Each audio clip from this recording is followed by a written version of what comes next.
ചേലക്കരയിൽ എന്തായാലും ഇന്ന് രാവിലെയാണ് ചേലക്കരയിൽ ഈ പറയും പോലെ കള്ള പണവുമായി ബന്ധപ്പെട്ടുള്ള വാർത്ത പുറത്തുവരികയും അത് സംബന്ധിച്ചുള്ള പ്രതികരണങ്ങളൊക്കെ നമ്മൾ കേൾക്കുകയും ചെയ്തത്.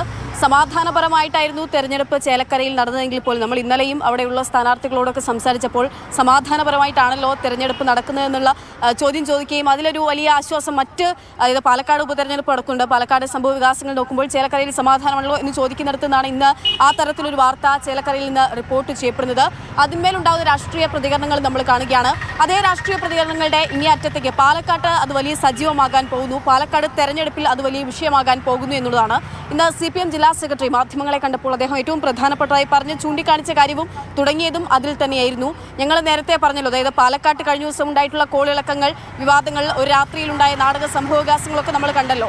അപ്പോൾ അത് ശരിയാണ്, അതിന്മേൽ ഞങ്ങൾ മുന്നോട്ട് വെച്ചിട്ടുള്ള ആരോപണങ്ങൾ ശരിയാണെന്ന് തെളിയിക്കുന്നതാണ് ചേലക്കരയിൽ നിന്ന് പിടികൂടിയിരിക്കുന്ന പണം.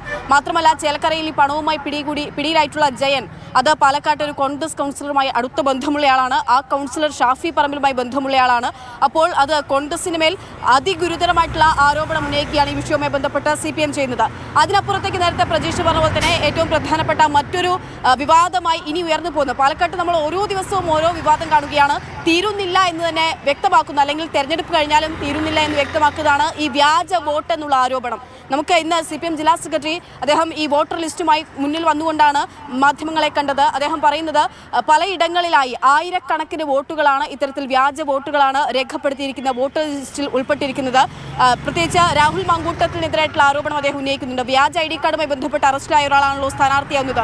ഇതല്ല, ഇതിനപ്പുറം ഉണ്ടാകുമെന്ന് ഞങ്ങൾ അത്ഭുതപ്പെട്ടതായിരുന്നു. അതിനെ തുടർന്നാണ് ഈ ലിസ്റ്റ് വന്നപ്പോൾ, കരട് വന്നപ്പോൾ ഞങ്ങൾ പരിശോധിച്ചത്.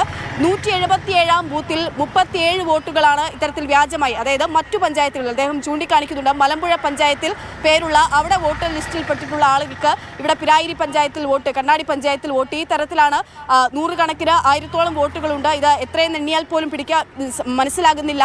ഇതിൽ നടപടി വേണം. നിയമ നടപടിയുമായി മുന്നോട്ട് പോവുകയാണ് CPM. ജില്ലാ കളക്ടർക്ക് പരാതി നൽകുകയും ചെയ്തിട്ടുണ്ട്. കോൺഗ്രസ് ഈ തരത്തിൽ ഞങ്ങൾ ഒരു വോട്ട് പോലും ഇത്തരത്തിൽ വ്യാജന്മാരെ ചേർത്തിട്ടില്ല. മരിച്ച ആളുകളുടെ പേരിൽ പോലും ഈ തെരഞ്ഞെടുപ്പ് നടക്കുന്ന തീയതി 20-ാം തീയതി വോട്ട് രേഖപ്പെടുത്തിയിട്ടുണ്ടെങ്കിൽ അതിൽ അത്ഭുതപ്പെടാനില്ല എന്നും CPM ജില്ലാ സെക്രട്ടറി പറയുന്നു. CPM അതിൽ നിലപാടെടുത്തിരിക്കുന്നു. അതുമായി മുന്നോട്ട് പോകാൻ തന്നെ തീരുമാനിക്കുകയും ചെയ്യുന്നു. പ്രജീഷ്.